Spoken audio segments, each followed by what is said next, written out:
से हमें समाधित करें, हमारा मार्गदर्शन करें। महाराज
सभी महानुभाव, मैं सबसे पहले स्वातंत्र वीर सावरकर की 140वीं जयंती के अवसर पर उस राष्ट्र ऋषि को कोटि कोटि नमन करते थे, विनम्र श्रद्धांजलि अर्पित करता हूं।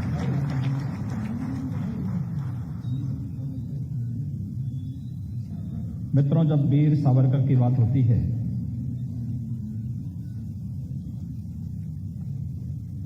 तो वीर सावरकर की प्रतिभा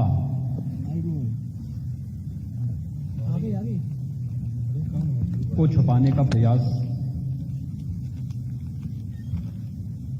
पहले ब्रिटिशर ने और उसके बाद आजादी के तत्काल बाद जिन लोगों के हाथों में सत्ता आई, उन्होंने वह हर संभव प्रयास किया और अनेक अवसरों पर वो दृश्य भी हम सबके सामने देखने को मिले। जब आपने देखा होगा कि श्रद्धेय अटल बिहारी वाजपेयी जी के नेतृत्व की सरकार ने जब पोर्ट विलियर में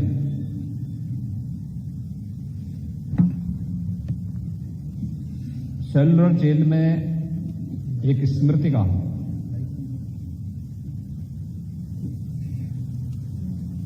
वीर सावरकर के नाम पर लगाई थी,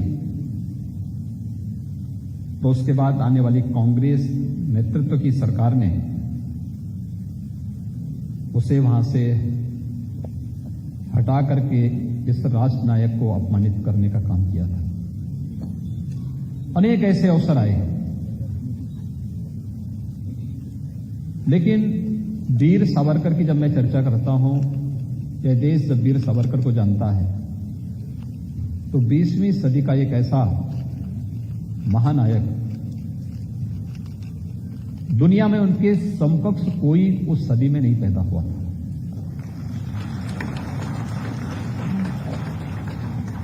उनसे बड़ा क्रांतिकारी, उनसे बड़ा लेखक, उनसे बड़ा कवि, उनसे बड़ा दार्शनिक,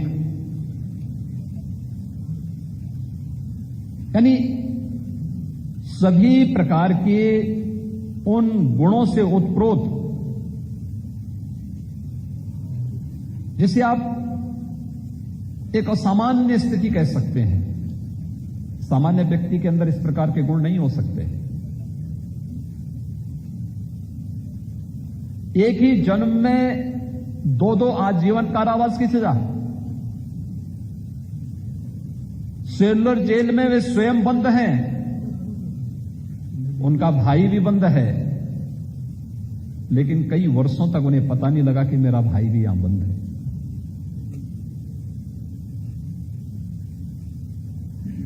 लेखनी कैसे होनी चाहिए?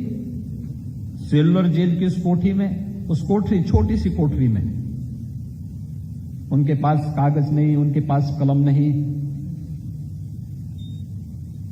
दीवालों में नाखून से लिख करके, बर्तन से लिख करके, कहीं से कोई ऐसा यंत्र मिले जिसको उस दीवालों पर पहले लिख करके फिर उसे मिटा करके उसे कंठस्थ करना, फिर मिटाना, फिर दूसरी, फिर लेखनी अपनी शुरू कर देना।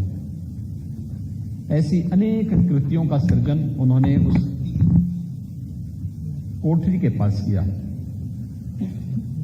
और मुझे सेलुलर जेल में जाने का अवसर भी प्राप्त हुआ था जब मैं एक बार देखने के लिए गया था पोर्ट ब्लेयर में। तो छोटी सी कोठरी के पास, तो मैंने वहां पूछा लोगों से, मैंने कहा आखिर वीर सावरकर को इस कोठरी में क्यों रखा गया था?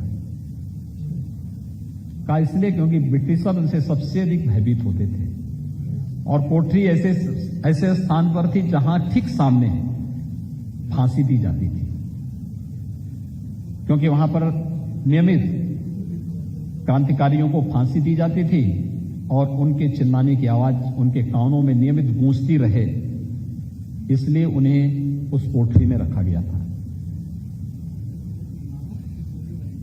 आजादी के बाद जो सम्मान वीर सावरकर को मिलना चाहिए था, नहीं मिला। यहां तक कि इस देश को आजाद कराने के लिए वीर सावरकर ने कि जो पैतृक संपत्ति जब्त की गई थी, याद करिए कि 1947 में देश आजाद होता है, लेकिन 1960 तक भी वो संपत्ति उन्हें वापस नहीं प्राप्त हो पाई थी। और जब उनसे पूछा गया कि अब तो भारत आजाद हो गया है, आपकी लड़ाई तो भारत को आजाद कराने की थी, आपकी पैतृक संपत्ति आपको वापस नहीं मिल पाई। उन्होंने कहा मेरी लड़ाई अपनी पैतृक संपत्ति को लेने की नहीं थी, मेरी लड़ाई भारत की स्वाधीनता को लेकर के थी।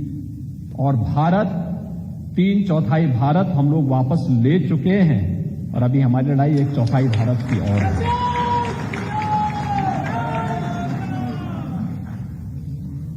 भाइयों बहनों, बहुत सारे ऐसी बातें जो आज हम सामान्य बात व्यवहार में चर्चा करते हैं, ये हिंदुत्व जो शब्द आया है ना, ये भी वीर सावरकर ने दिया है।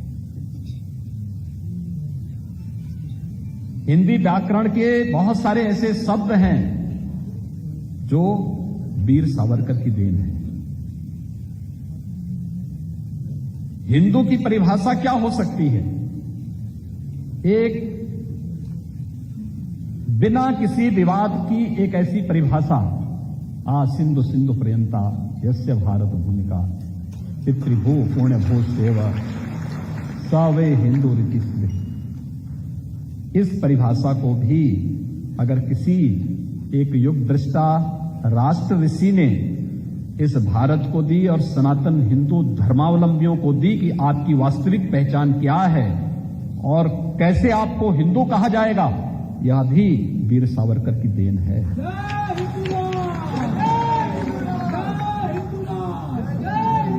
लेकिन दुर्भाग्य से सत्ता लोलुप उस समय की सत्ता के लिए संघर्षरत बहुत सारे ऐसे दलों ने वीर सावरकर की तुलना जिन्ना से करने का कुत्सित प्रयास भी किया और उसका खंडन हमेशा वीर सावरकर ने किया। उन्होंने कहा था कि वीर सावरकर ने इस बात को कहा, उन्होंने कहा जिन्ना की दृष्टि एक संकुचित है, संकीर्ण है, राष्ट्र तोड़क है, वह विराटता नहीं उसके अंदर है। उनकी दृष्टि बहुत संकीर्ण है, वह केवल मुस्लिम की बात करता है, भारत के विभाजन की साजिश का हिस्सेदार बन रहा है। लेकिन मेरी दृष्टि संपूर्ण भारत की है। जो कानून भारत में हिंदुओं पर लागू हो वह मुसलमानों पर भी लागू हो, वह क्रिश्चियन पर भी लागू हो, वह पारसियों पर भी लागू हो, मैं इसका पक्षधर हूं।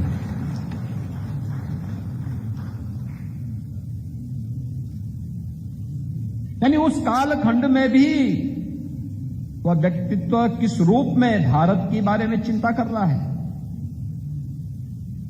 भारत की यानी उन्हें जब ब्रिटिशर ने कैद से मुक्त किया, रत्नागिरी में भी काफी दिनों तक उन्हें नजरबंद करके रखा गया, लेकिन उस सब के बावजूद कभी उन्होंने अपने मुद्दों, अपने मूल्यों, अपने आदर्शों से कोई समझौता नहीं किया।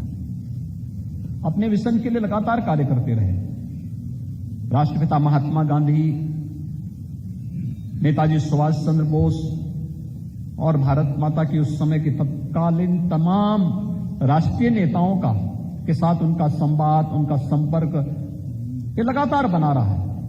मिशन एक ही था, कैसे भारत स्वतंत्र हो और भारत की स्वाधीनता का स्वरूप क्या होना चाहिए। इस भाव के साथ उन्होंने उस समय जो कार्यक्रम प्रारंभ किए, आज उसका प्रभाव हम सबके सामने देखने को मिल रहा है।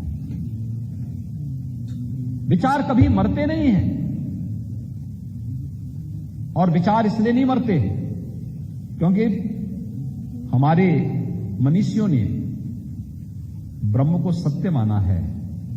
शब्द ब्रह्म का प्रतीक होता है और जो शब्द निकला है वो अपना आकार लेगा, और इसलिए वीर सावरकर की वह शब्द दृष्टि अपना आकार लेती हुई दिखाई दे रही है और शाश्वत है, वह सत्य है। और उस शाश्वत और सत्य दृष्टि ही आज जो कुछ आपके सामने देखने को मिल रहा है, उसी के कुछ बृहद रूप हैं, उसके कुछ लघु रूप भी हैं। अगर वीर सावरकर की बात को कांग्रेस ने माना होता तो देश विभाजन की त्रासदी से बच गया होता। वीर सावरकर की इस कृति का विमोचन अमृत महोत्सव वर्ष में हो रहा है। हम 75 वर्ष देश की आजादी का मनाने जा रहे हैं 15 अगस्त 1947 2022 को। 1947 को जो देश आजाद हुआ, लेकिन भाइयों बहनों, जब ये देश अपनी आजादी के अमृत महोत्सव वर्ष में अमृत महोत्सव के आयोजन के साथ जुड़ेगा, हमें देश के दर्दनाक विभाजन की त्रासदी को भी विस्मृत नहीं करना है। एक दिन पहले देश का विभाजन भी हुआ था। अगर उस समय का नेतृत्व दृढ़ इच्छा शक्ति से कार्य लेता तो देश का भी दुर्भाग्यपूर्ण विभाजन नहीं होता, अमानवीय अत्याचार नहीं होते, लाखों लोगों की निर्मम हत्या नहीं होती। भारत विभाजन की त्रासदी के फलस्वरूप जो बातें सामने आई थी, तब भी वीर सावरकर ने एक बात कही थी, पूरी दृढ़ता के साथ कही थी। उन्होंने कहा, पाकिस्तान आएंगे जाएंगे। हर एक युग दृष्टा ऋषियों ने इसी बात को कहा। जब श्री अरविंद से पूछा गया पाकिस्तान के बारे में, उन्होंने कहा, पाकिस्तान आध्यात्मिक जगत में कोई शब्द है ही नहीं, ये तो हमेशा नष्ट इसको हो जाना है, ये कभी वास्तविक बन ही नहीं सकता है। पाकिस्तान कोई वास्तविकता नहीं हो सकती है। लेकिन वीर सावरकर ने भी यही बात कही थी, पाकिस्तान आएंगे जाएंगे, लेकिन हिंदुस्तान हमेशा रहेगा।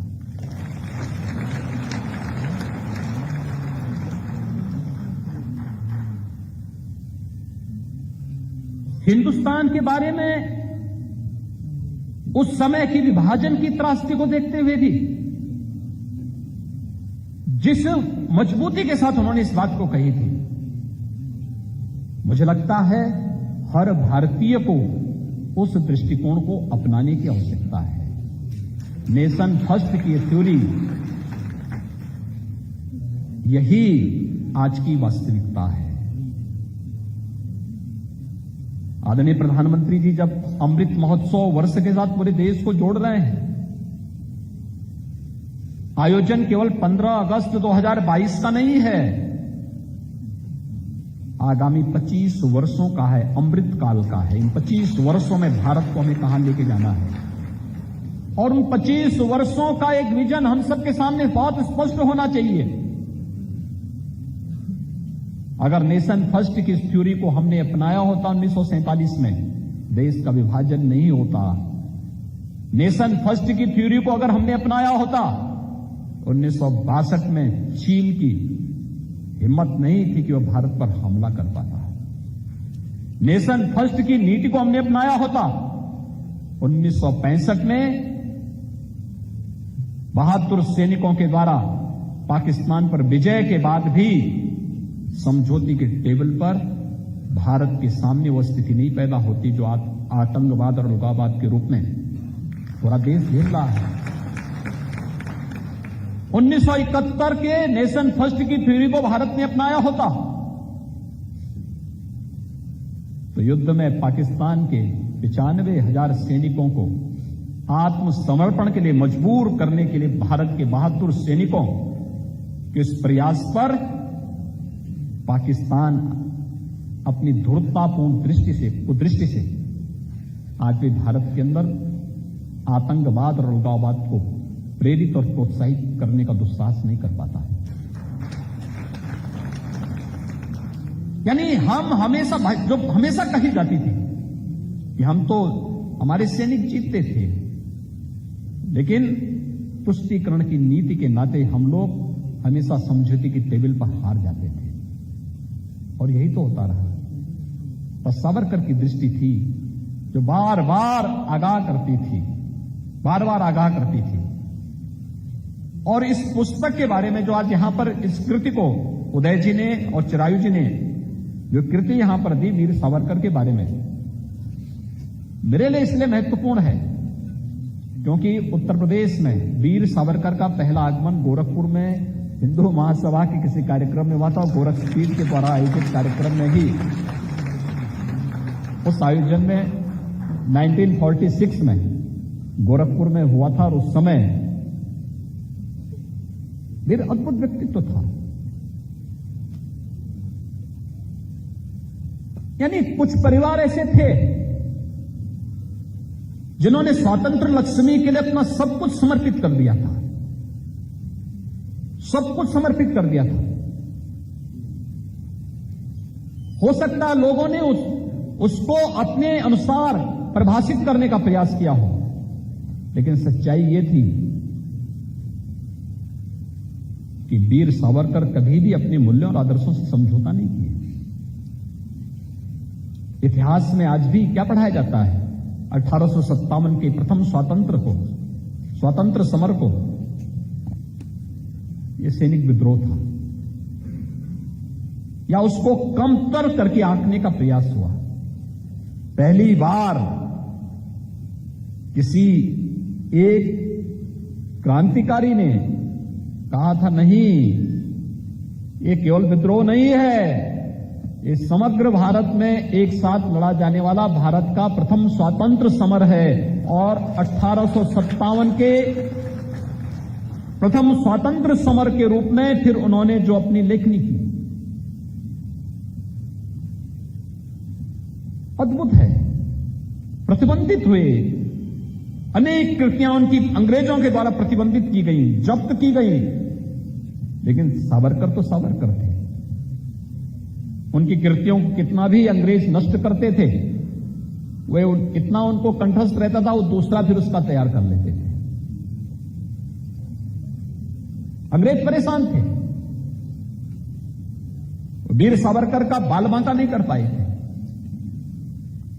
और मित्रों, यहीं से बात आती है कि समस्या देने वाला भले ही उसकी हस्ती कितनी महान क्यों न हो, लेकिन ईश्वर की कृपा दृष्टि से बड़ी नहीं हो सकती, कभी नहीं हो सकती। वीर सावरकर उसका जीता जागता उदाहरण है।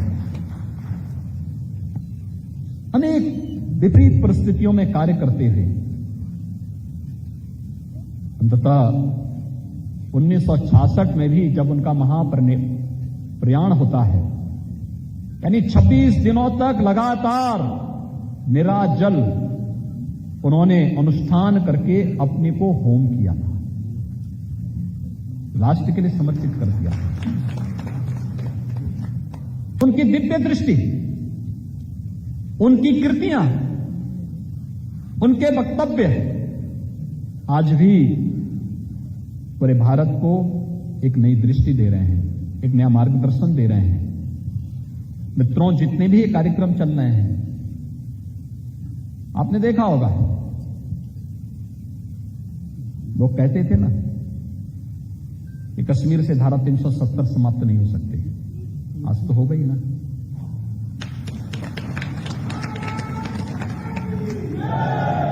कश्मीर में वहां की जनता को विकास की मुख्य धारा के साथ जुड़ने का एक अवसर प्राप्त हुआ है धारा 370 समाप्त होने के बाद। यही बात तो वीर सावरकर भी कहते थे।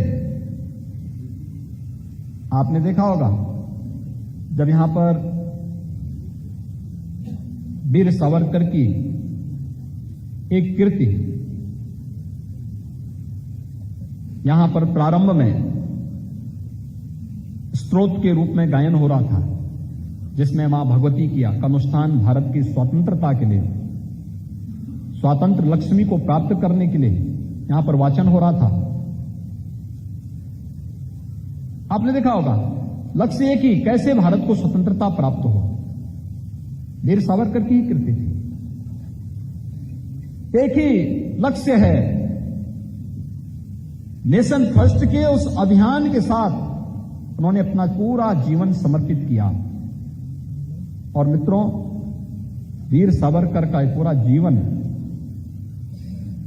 जो 1883 से प्रारंभ होता है, 1966 के एक कालखंड तक ही सीमित नहीं होता, वह एक दिव्य दृष्टि देकर के जाता है पूरे देश को।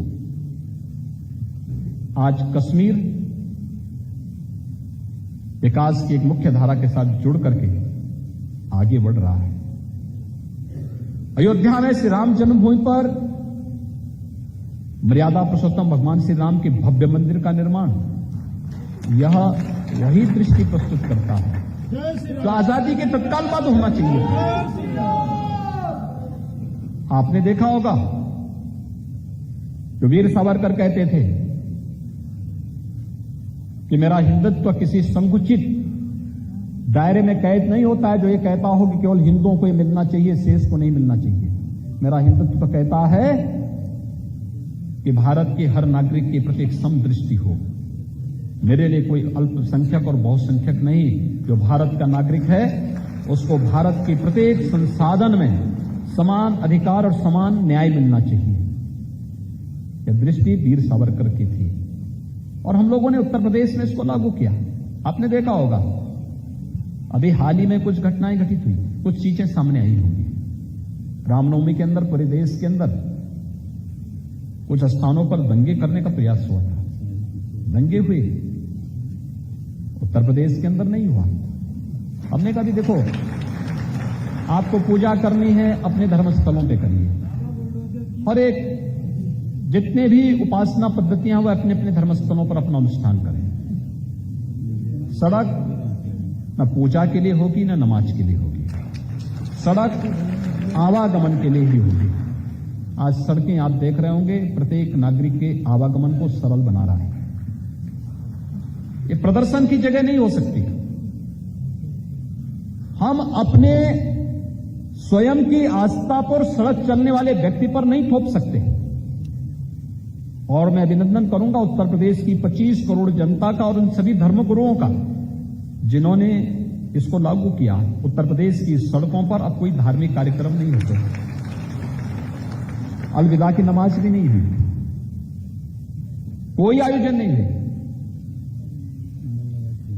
बीमार, बुजुर्ग, नवजात शिशु या तमाम ऐसे लोग जिन्हें ऊंची ध्वनि से परहेज था, आज धर्मस्थलों के ऊपर लगे हुए माइक से मुक्ति मिलने के बाद काफी राहत महसूस कर रहे हैं। यह भी उसी दृष्टि को आगे बढ़ाने का एक प्रयास है। और ये दृष्टि जब भी समभाव से हम लागू करेंगे तो मित्रों उसका भी उसी प्रकार का सकारात्मक परिणाम आएगा जो सकारात्मक परिणाम आज उत्तर प्रदेश की जनता इस रूप में देख रही है और भारत की जनता भी देख रही है।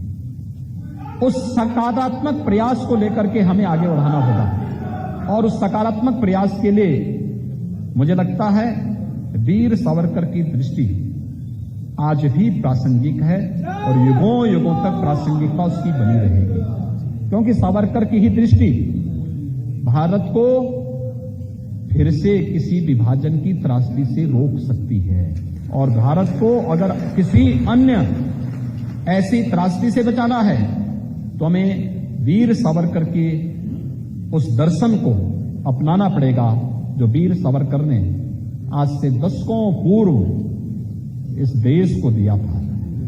देश की स्वाधीनता को, देश की स्वाधीनता के बाद भी जो दृष्टि उन्होंने दी थी उसको अपना करके ही हम भारत की स्वतंत्र लक्ष्मी की रक्षा करने में सफल हो सकते हैं। मैं इस पूरे कार्यक्रम के लिए प्रभात प्रकाशन को हृदय से धन्यवाद देता हूं। मैं धन्यवाद देता हूं श्री उदय माहुरकर जी को और श्री चिरायु पंडित को, जिन्होंने इस कृति को लिख करके और वह भी अमृत महोत्सव वर्ष के अवसर पर, क्योंकि अमृत महोत्सव का अपना महत्व है। हमें कैसा भारत चाहिए, हम किस प्रकार के भारत को आगे बढ़ाना चाहते हैं।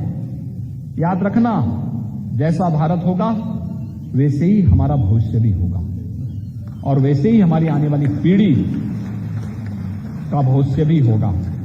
और उस भारत को जो प्रधानमंत्री मोदी जी के नेतृत्व में एक भारत श्रेष्ठ भारत बनने की ओर अग्रसर है, हम सबको मिलकर के अमृत काल का उपयोग भारत को दुनिया की सबसे बड़ी ताकत के रूप में स्थापित करने के लिए करना ही होगा। एक एक व्यक्ति की जवाबदेही बनती है, हर एक व्यक्ति अपने अपने फील्ड में इस दिशा में कार्य करना प्रारंभ करेगा, इसके व्यापक परिणाम आएंगे। मैं विश्वास करता हूं कि वीर सावरकर पर आधारित इसका अंग्रेजी वर्जन का पहले ही सदैव सरसंघचालक जी के द्वारा विमोचन हो चुका है। अब इसका हिंदी वर्जन भी आया है। यह हर पुस्तकालय में जाना चाहिए। वीर सावरकर पर खूब शोध होना चाहिए। विश्वविद्यालयों में इसकी पीठ स्थापित होनी चाहिए। वीर सावरकर की दृष्टि पर, उनके दृष्टिकोण पर, उनके क्रांतिकारी अभियानों पर और उनके कविताओं पर, उनके लेखन पर व्यापक शोध किए जाने की आवश्यकता है। ऐसा आप देख सकते हैं कैसे फ्रांस के तट पर एक जवान देश की आजादी के लिए चलते हुए जहाज से छलांग लगा करके भारत की आजादी के लिए अपने आप को होम करने का प्रयास करता है। वीर सावरकर पर प्रश्न उठाने वाले उन लोगों को तनिक भी अगर उन्होंने वीर सावरकर के सभी कृतित्व को देखा होता तो सचमुच वीर सावरकर के खिलाफ बोलने में उनको शर्म जरूर महसूस होती, तनिक भी लज्जा जरूर आती। लेकिन जिन लोगों ने बेशर्मी ओढ़ दी है उन लोगों से इसकी अपेक्षा नहीं की जा सकती है।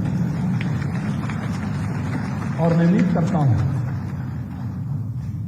कि खासतौर पर उत्तर प्रदेश के हमारे विश्वविद्यालय से जुड़े हुए शोध छात्र, इतिहास से जुड़े हुए छात्र, साहित्य से जुड़े हुए छात्र, वे इस दृष्टि को आगे बढ़ाने का कार्य करेंगे। और मुझे प्रसन्नता है कि वीर सावरकर 1966 में उन्होंने महापरिनिर्वाण स्वयं ग्रहण किया और 1966 से यानी इतने वर्षों के बाद भी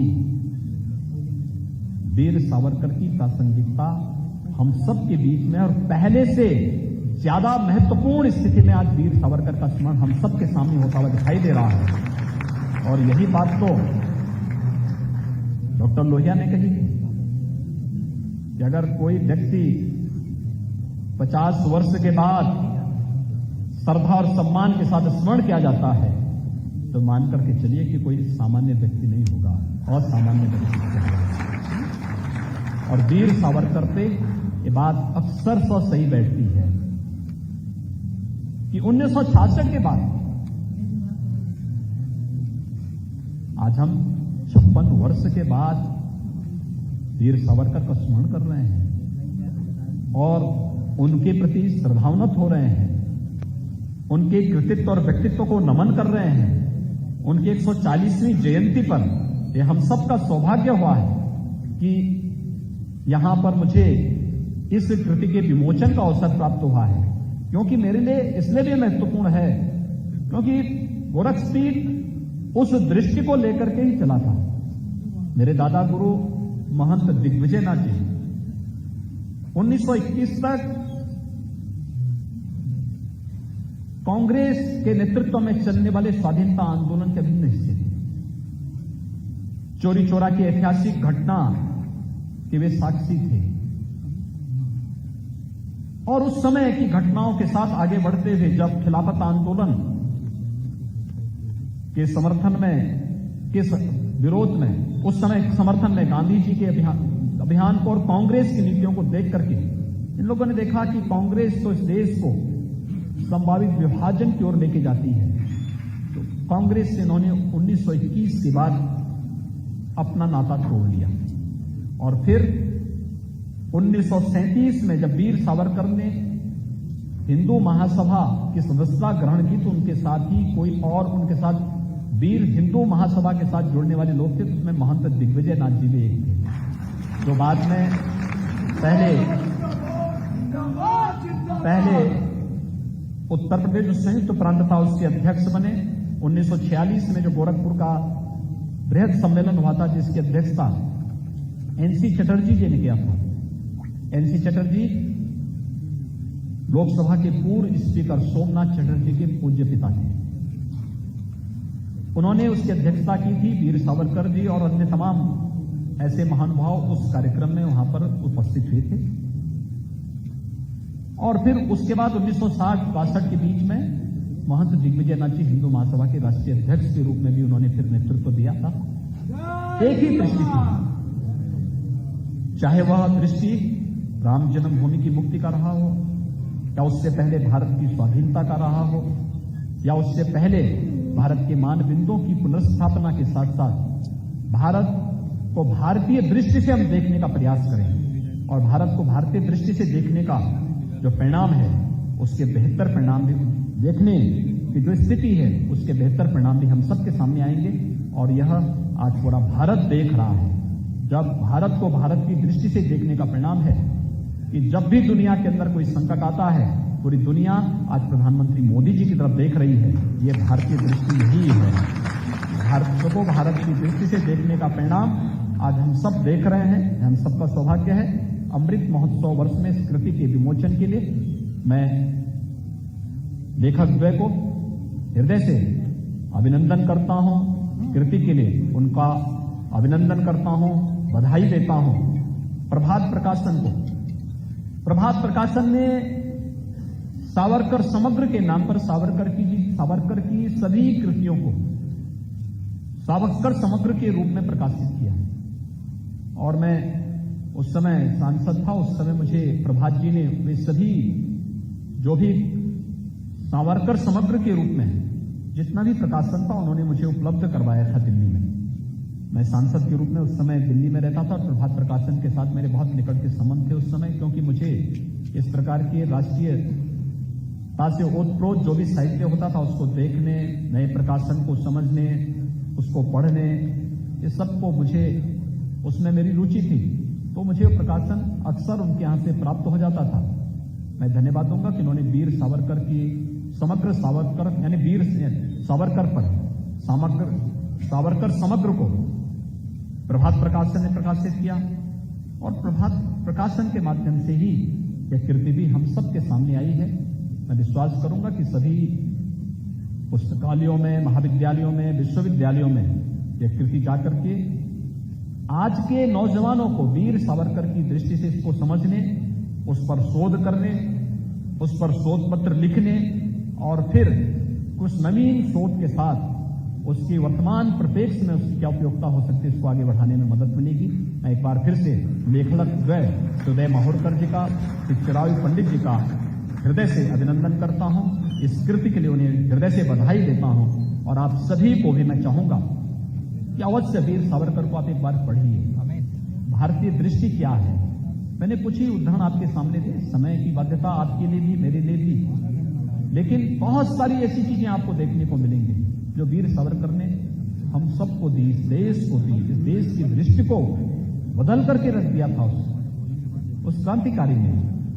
और मैंने पहले ही कहा, अपनी सदी का सबसे बड़ा क्रांतिकारी कौन ऐसा क्रांति, दुनिया के अंदर कौन ऐसा क्रांतिकारी था। एक ही जन्म में दो आजन्म कारावास की सजा हो रही है, उसी जेल में वो बंद है, उसी जेल में उनका भाई भी बंद है, पता ही नहीं लगा वर्षों तक भाई भी यहां बंद है।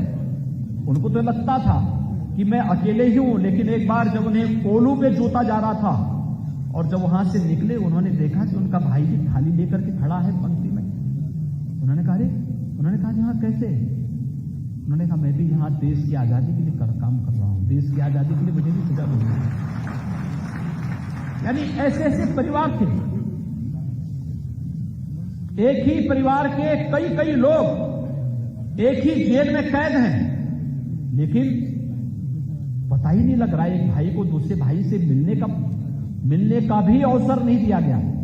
और कई वर्ष बीत गए, दोनों भाई सेलुलर जेल में एक साथ बंद हैं, लेकिन वीर सावरकर को देश की आजादी के बाद जो सम्मान मिलना चाहिए था नहीं दिया कांग्रेस ने, अपमान किया, हर राष्ट्रनायक का अपमान करने का प्रयास किया। कौन से ऐसा राष्ट्रनायक है जिसको अपमानित न किया गया? क्या नेताजी सुभाष चंद्र बोस को, क्या बाबा साहब भीमराव अंबेडकर को, क्या सरदार वल्लभ भाई पटेल, या ऐसे तमाम कैसे राष्ट्रनायकों को सदैव उसके द्वारा अपमानित किया गया। और वीर सावरकर की दृष्टि तो बहुत साफ, उसमें कहीं लोच नहीं था, उसमें कहीं रेंगने की स्थिति नहीं थी, और सीधे आमने सामने जो जैसा करेगा वैसे उसको उसका प्रतिफल देने की इच्छा शक्ति रखता था। इसलिए कांग्रेस कैसे उसको बर्दाश्त कर पाती है। लेकिन देश महोत्सव इस आयोजन के साथ जुड़ रहा है, अब इस देश में कांग्रेस